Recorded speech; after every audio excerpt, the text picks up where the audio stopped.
एक बड़ा शुद्ध ब्राह्मण जिसका नाम था अजामिल,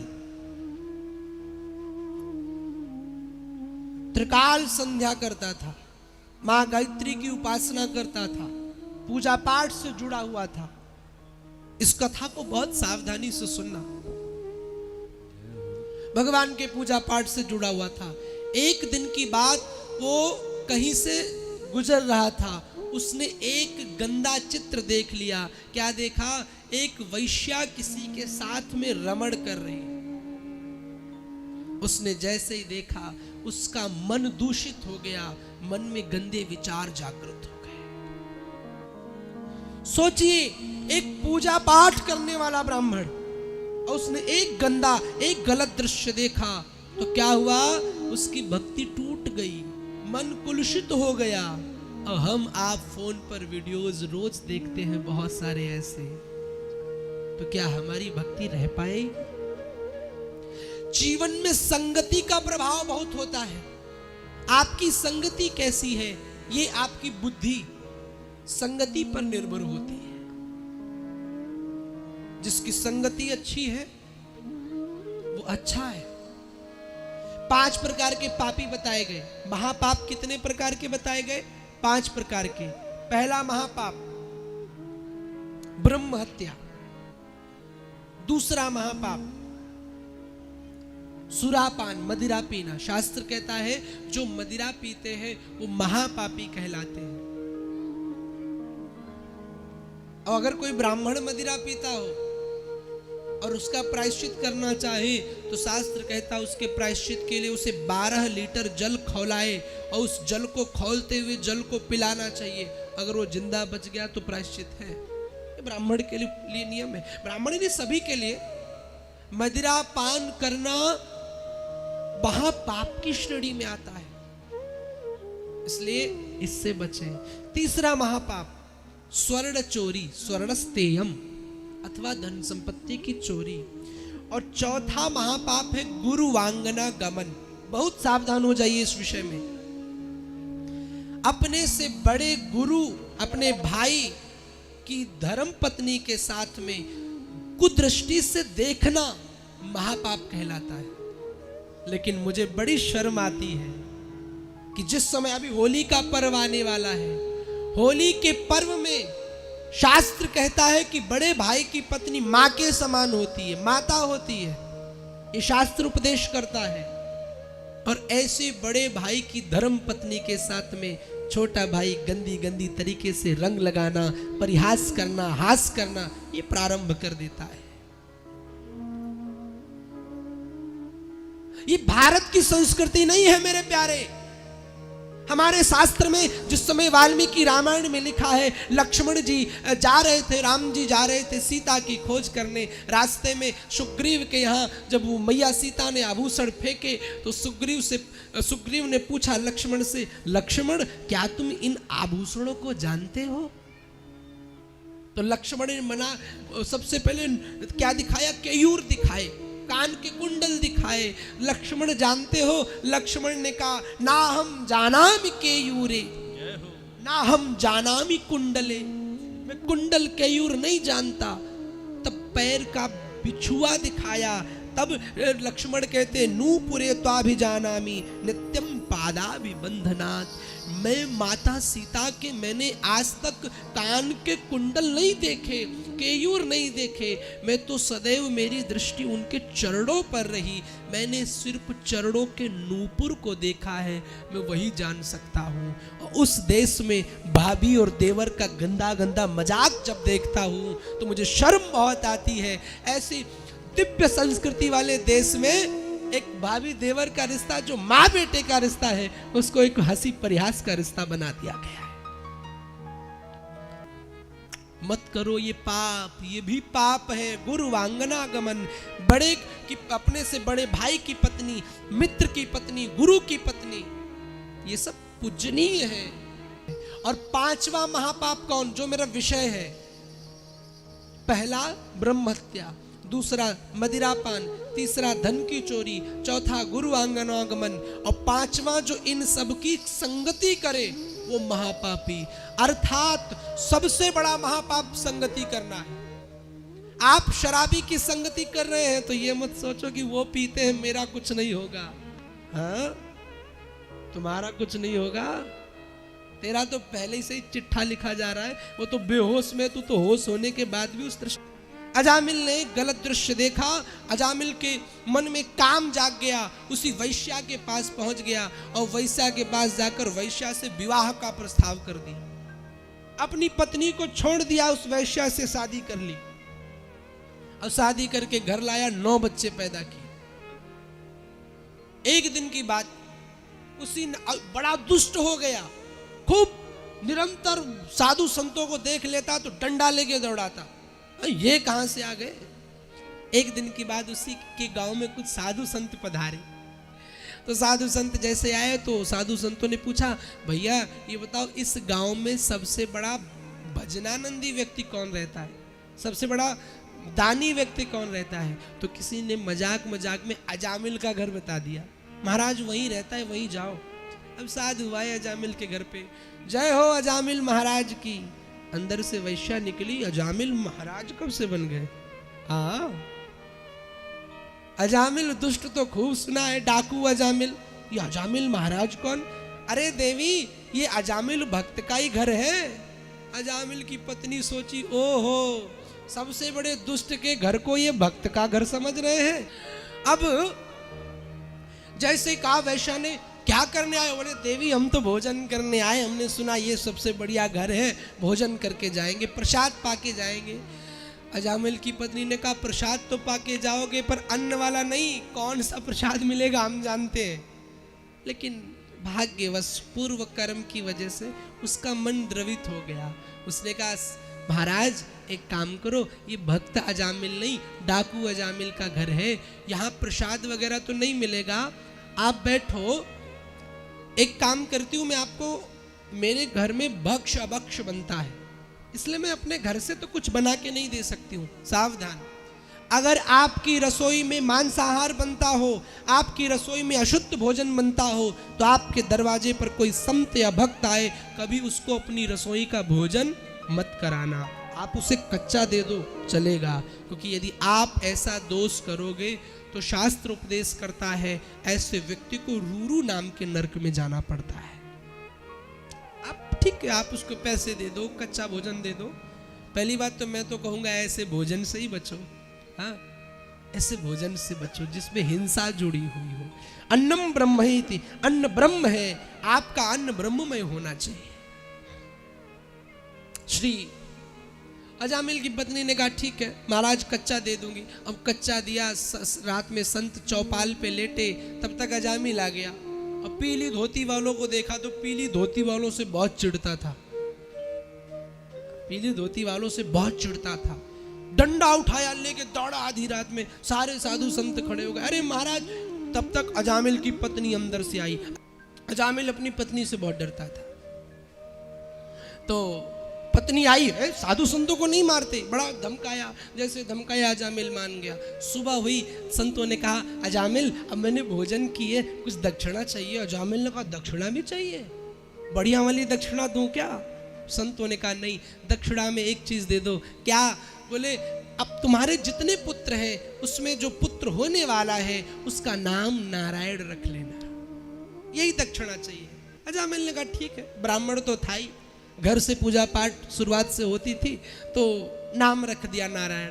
अब नारायण नाम रखा तो खाता तो कहता बेटा नारायण भोजन करो, पीता तो कहता बेटा नारायण भोजन करो, दिन भर नारायण नारायण नारायण करते रहता। और ऐसी उसके नाम में रुचि लगी कि जब उसका अंतिम समय हुआ, मरने का समय हुआ, तो यम के दूत आए, और जैसे यम के दूतों को देखा तो बुलाने लगा। उसका बच्चा दूर खेल रहा था। दूरे क्रीडन का सक्तम पुत्रम नारायणाद्वयम प्लावितेन स्वरोडोक्षैर आजुहाव कुलेन्द्रिया। जोर से आवाज लगाई, हा पुत्र नारायण मेरी रक्षा करो। जैसे नारायण कहा, यम के दूत आए, जैसे नारायण बुलाया, भगवान के चार चार भुजा वाले पार्षद आ गए, यम के दूतों को मारने लगे। यम दूतों ने कहा भैया तुम कहां से आ गए? बोले हम विष्णु लोक से आए। किसके लिए? इसके लिए, इस पापी के लिए आए। बोले ये पापी है? क्यों? इसने जीवन में एक भी पुण्य नहीं किया। अरे बोले तुमको नहीं पता, इसने अंतिम समय में नारायण नाम लिया। तो यमदूतों ने कहा हमें लगता है तुम्हारी फिजिक्स मैथ कमजोर है। इसने अपने बेटे को पुकारा। तो पार्षदों ने कहा एक बात बताओ, बेटे का नारायण नाम पहले से है कि मेरे भगवान का पहले से है? बोले आपके भगवान का पहले से है। तो बोले फिर जिसका नाम पहले से है वही तो पूजा जाता है, इसलिए तुम सब भागो। अब यम के दूत माने नहीं तो दो दो चार चार लगाए। भगवान के दूतों ने सबको भगा दिया। भागते भागते यमराज के पास आए। यमराज से कहा ये लो अपना दंड पास, आज से हम तुम्हारी नौकरी नहीं करेंगे। बोले क्यों? बोले वो अजामिल दुनिया जीवन भर पाप करता रहा और उसने एक बार नारायण बोल दिया, हमको मार दिया भगवान के दूतों ने। यमराज बोले ये नाम धीरे बोलो, धीरे। बोले क्यों? बोले नरक में तुम नारायण नारायण बार बार बोलोगे, अभी इन पापियों के कान में पड़ जाएगा, सबका टिकट ट्रांसफर करके स्वर्ग में ले जाना पड़ेगा। क्यों? बोले इस नाम की ही इतनी महिमा है, एक बार भी जो भगवान नाम ले ले उसका कल्याण हो जाता है और फिर अंत समय में मुख से निकल जाए तो क्या कहना। मैं एक निवेदन, प्रहलाद को सताने लगे। अंत तो गत्वा हिरण्यकश्यपु को क्रोध आया। एक उसकी बहन आई जिसका नाम था डुंडला। उसने कहा भैया मैं मारूंगी। बोले क्यों? बोले मेरे पास सूर्य के द्वारा दिया हुआ एक कपड़ा है, उसको मैं ओढ़ लेती हूँ तो अग्नि मुझ पर वास नहीं करती है। उसी को होलिका कहते हैं। उसका नाम था डुंडला। तो मैं इसको लेके गोद में बैठ जाऊंगी, तुम आग लगा देना, ये जल जाएगा, मैं बच जाऊंगी। हिरण्यकश्यपु ने कहा ठीक है। जैसे ही लेके बैठी, लेकिन मेरे प्यारे जाको राखे रघुवर, मार सके ना कोई। जिसकी रक्षा करने वाला वो कृष्ण हो। 5 पांडव, हाँ? महाभारत इतनी बड़ी थी। कर्ण से पूछा कि तुम अर्जुन को हरा सकते हो? तो कर्ण ने कहा कि कृष्ण समान सारथी पावो तो एक नहीं कोटिन अर्जुन मार गिरावो। इतना बल था। जिस समय महाभारत युद्ध का विश्राम हो गया, अर्जुन से कहा अर्जुन जल्दी रथ से नीचे उतरो। भगवान ने अर्जुन उतरे तो क्या देखा, रथ भस्म हो गया। बोले माधव ये कैसे भस्म हुआ? भगवान ने कहा ये भस्म तो पहले ही दिन हो गया था। वो तो ऊपर हनुमान जी बैठे बचा रहे हैं। जिसको बचाने वाला भगवान हो तो बड़ी बड़ी महाभारत से भी वो पार हो जाता है। विश्वास होना चाहिए, श्रद्धा होनी चाहिए। आग लगाई, प्रहलाद बच गए, होलिका जल गई। उसी दिन से होली का पर्व मनाने लगे हम। हिरण्यकश्यपु को क्रोध आया और क्रोध में पकड़ लिया प्रहलाद को और कहा प्रहलाद आज तेरे विष्णु को नहीं छोड़ूंगा, आज तुझे नहीं छोड़ूंगा, बता तेरा भगवान कहां पर है। अब जैसे इतनी बात कही, ओहो, प्रहलाद ने कहा पिताजी कौन सी ऐसी जगह है जहां पर मेरा भगवान नहीं है? कण-कण में है वो, प्रत्येक जगह है। हिरण्यकश्यपु ने कहा इस खंबे में है? बोले हाँ है। हिरण्यकश्यपु ने निकाला, लिया खंभा, ली तलवार और तलवार लेकर कहा कि मैं खंबे कोई नहीं रखूंगा। और जैसे खंबे पर तलवार से प्रहार किया, ओहो, विश्वास की रक्षा के लिए, प्रहलाद के विश्वास के लिए भगवान नरसिंह का प्राकट्य हो गया। बोलिए नरसिंह भगवान की जय हो। नरसिंह भगवान का प्राकट्य हो गया। आहा, आधा मुख शेर का है, आधा मनुष्य का है। हिरण्यकश्यपु के सामने खड़े हो गए, उठा लिया हिरण्यकश्यपु को, अपनी गोद में लिटा लिया। हिरण्यकश्यपु हंसने लगा, बोला सरकार तुम मुझे मार नहीं पाओगे। बोले क्यों? बोले मैंने वरदान मांगा है, ना मैं ऊपर मरूं ना नीचे मरूं। भगवान ने कहा तेरे इसी वरदान के खातिर तू मेरी मखमली गोद में लेटा है, हाँ? ना ऊपर है ना नीचे। बोले अब भी नहीं मार सकते। बोले क्यों? बोले मैंने यह भी वरदान पाया है, ना मैं नर से मरूं ना पशु से। भगवान ने कहा मेरी ओर देख, मैं क्या हूं? बोले ओहो तुम तो दोनों बन के आए हो। भगवान ने कहा फिर तुम 36 बुद्धि लगाओगे तो मैं 38 लगाऊंगा। नारायण ऐसो ही नाम ना है मेरो।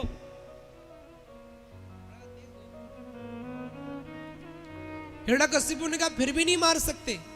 बोले क्यों? बोले मैंने ये भी वरदान मांगा है कि मैं ना घर के बाहर मरूं ना अंदर। भगवान उसको लेके दहली पर बैठे हुए थे। भगवान ने कहा वैसे तो मेरे लिए कमल का आसन बिछाया जाता है, पर तेरे इस वरदान के लिए देख मैं दहली पर बैठा हुआ हूं। भगवान ने हिरण्यकश्यप बोला तब भी नहीं मार सकते। बोले क्यों? बोले मैंने ये भी वरदान मांगा है कि मैं न अस्त्र से मरूं न शस्त्र से। भगवान ने अपने बड़े बड़े नाखून दिखाए। बोले देख तेरे खातिर बहुत दिन से ब्यूटी पार्लर नहीं गया। हाँ ये देख बड़े बड़े नाखून लेके आया हूं तेरे लिए। ब्यूटी पार्लर जाना छोड़ दिया महीनों से। अब उसको लगा कि अब चक्कर में पड़ जाऊंगा, तो उसने एक और युक्ति लगाई कि मैंने ये भी वरदान मांगा है कि मैं ब्रह्मा की बनाई किसी सृष्टि से भी ना मरूं।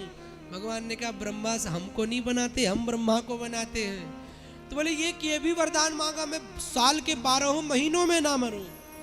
भगवान ने कहा यही गड़बड़ी तूने ज्यादा कर दी। इस तेरे वरदान के लिए मैंने पंडितों की खोपड़ी खाली कर दी। नई नई पत्रा बनाई, कभी एकादशी घटाई, कभी द्वादशी 2 दिन की बनाई, कभी त्रयोदशी घटाई। 50 नहीं कितना कुंटल मैंने कागज खरीद के पत्रा बना ली, तब जाके तेरे लिए एक एक्स्ट्रा महीना अधिक मास तैयार किया है।